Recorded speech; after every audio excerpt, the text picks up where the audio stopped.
এত সাহস দিছে কে? এরা প্রশাসনের লোক না গুন্ডা। হ্যাঁ আমরা জানতাম চাই। আমাদেরকে বলে শালীর গাড়ি শালীর কথা বলবি না। আরে সবারই বলতো। ঘরে ঢুকে মহিলাকে হাত দিছে। বলে এটাকে পুলিশ আমলিকে আমরা দেখছেন আমরা এরকম কোন ইস্তেকা দেখছেন বা এরকম কোন কিছু দেখছেন বা মহিলাকে ঘরে ঢুকে হাত দেয় না পুলিশের হাতে দেখছেন এরে আমি আমার গতে আমি দাঁড়া রইছি তখন এরা আইছে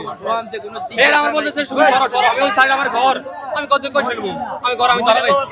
তারপরে আমার ঘর ঢুকি আমার ভাই এসে ভাই আমার নিজেরা মারছে আমি মহিলাকে হাত দিছি ভাই আমাদের বিজন লোকের মধ্যে আহত হয়েছে এমনকি আমাদের গাড়ি চুরি হয়েছে আমরা গায়ে আমরা পাইছি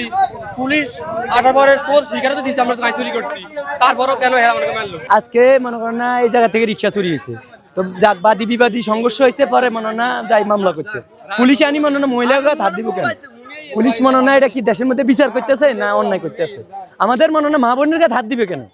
আমাদের মনে না দেশ কি অচল করে দিবে ওরা আমরা চোর ধরছি আমগো বাড়ির পাশে বাঙালির টোকা চোর থাকে টোকাই হে চোর ধরছি ঠিক আছে চোর নিয়ে যাইবো হ্যাঁ আমার কাছে হাত ধরে হেরকে দিল চোর নিয়ে যাবে তো পুলিশ পরে আবার এক গাড়ি আয় ঘরে আছে চারজন হেতা আসামি করে দিগাইতে আছে পরে আবার এক গাড়ি আয় পুরুষ মহিলা সবার কাছে সমানে বাইতে আছে ইয়ারে মুখের ভাষা অতিরিক্ত খারাপ করছে এই দেখেন না কালা সালি করে এলাইছে আমার ঘরে বাইয়া এই দেখেন এই রুলের ভাই হ্যাঁ রুল সব ভাঙি এলাইছে বাইতে রুল সাইড আসকান ভাঙছে আমার হ্যাঁ আতো যাই পিস্তল আছে পিস্তল দিয়ে তো বাইতে শালি ঘর শালি তো মারি এলাইয়া বিকাশ পেমেন্টে 10,000 টাকার বেশি অফার শপিং চলছে তো 50টা লোকের হুদলা মাইয়ালা পোলা পাইনি এলো পাতারি মারতে আছে আমার সিগনেচার তখন আমরা পিডা তখন আমরা এই পিডা অটোর পিছে থানায় অভিযোগ দিছেন কি না না এমতে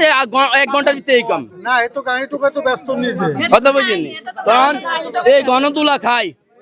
কথা বুঝিনি আমরা মাছলাড়ি মেলা হচ্ছে আমরা মিশাতা কইতাম তখন এরা চলি এটা হচ্ছে আমরা ট্রিপল নামে একটা গল্প আছে রাত 8:30 থেকে হচ্ছে 4 জন মানুষকে আটকে ধরে প্রচন্ড আটকে পেটানো হচ্ছে এই খবর শোনার পর আমাদের মোবাইল টিম যায় ওখানে মোবাইল টিম যাওয়ার পরে তারা যারা হচ্ছে আমরা জানতে পারি এটা অটোরিকশা চুরি হয় এটা হচ্ছে সোনাপুর ইউনিয়ন 4 নম্বর ওয়ার্ডে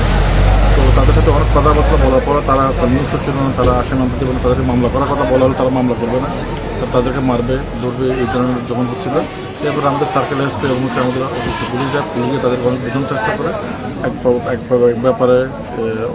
আরও কয়েকজন স্থানীয় লোকের সাথে কথা বলে যারা গণ্যমান্য ব্যক্তি সহ কথা বলে সেরকম কনভিন্স করে যখন আসামিগুলো নিয়ে আসছিল থানার দিকে পেছন থেকে 20-30 জন তাদেরকে ইট পাটকেল ছুটতে থাকে তাতে আমাদের একজন এসআই সহ 3 পুলিশ কনস্টেবল আহত হয়েছে একজনের মাথা ফেটে 3টা সেলাই হয়েছে আরও কনস্টেবল আহত আছে